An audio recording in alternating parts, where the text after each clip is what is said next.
$47,300. That's your debt, not your salary. Your debt. You look at it at 6:12 in the morning before you even get up. You look at it again at 6:13. The number hasn't moved. You have. You're 27. You're paying the minimum on 3 cards. You call that managing. It's surviving. You eat pasta on Tuesday, Wednesday, sometimes Thursday too. You say you like it. You don't. You open your banking app more than your messages. You know the exact amount of your monthly interest. Nobody should know that number by heart. You do. That's rock bottom, not dramatic, just a constant hum in your head. First rule. At this level, every decision is a survival decision, not a strategic one. And survival decisions cost you in the long run.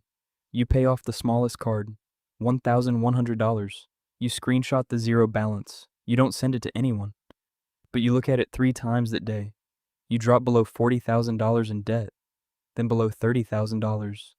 You start reading, not motivational quotes, real numbers.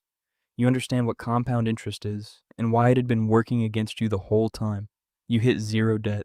You're 30. You sit there still for several minutes. You expected to feel something bigger. Second rule. Reaching zero isn't the goal. It's just the starting line you mistook for the finish. You open an investment account. You stare at the screen for 3 weeks before putting in a single dollar. You put in $800. The market drops the next day. You want to pull it all out. You don't. This is the moment you decide whether fear runs things or you do. You start a side project in the evenings after work. You don't call it a business. It's just a thing that brings in $300 a month, then $900. You reinvest everything. For a year, you change nothing about how you live. Your savings pass $25,000, then $60,000. You notice the gap between where you are and where your salary alone would have taken you. That gap is where the real leverage lives. Third rule, your salary is a ceiling dressed up as a floor. Once you see it, you can't unsee it. You're 41. Your net worth is past $210,000. You still drive the same car. You don't tell anyone. You start saying no to things that used to be automatic yeses. A destination wedding you can't afford. A friend's project pitched by someone who doesn't understand cash flow. No, no, no. You feel the distance growing with certain people. You stay quiet, and you say no anyway. One Tuesday, nothing ceremonial about it, your account shows $500,000. You sit with the number for a moment. You thought you'd feel something different. There's a quiet satisfaction. And almost immediately, it's already not enough. Not in a panicked way, in a clear-eyed way. $500,000 at a 4% return is $20,000 a year. That's not freedom. That's a starting point. Fourth rule, wealth isn't what you accumulate. It's what you no longer have to do. You stop going to the events you used to attend to feel connected to something. You don't need that anymore. You're at $1.4 million. You stop checking your balance.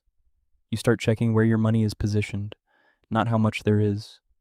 You hire an advisor. You let him go 6 months later, once you realize you know more about your own situation than he does. You take 3 weeks off. You don't check email for 5 straight days. That's real wealth, not the trip, the 5 days. And somewhere in that same city, right now, someone is opening their banking app for the first time today. Their balance is negative. They're doing the math in their head, standing in a grocery store line. They put the olive oil back. They grab the store brand instead. They think this is a story about money. It isn't, not only. It's a story about distance, between who you are at the start and who you have to become to reach the end. The math never asks if you're ready. It starts over every morning, and it takes whoever shows up. And whoever shows up, day after day, without stopping to ask the question everyone else is asking, eventually watches the number change. $47,300. That's always where it starts. And for someone today, it's starting all over again.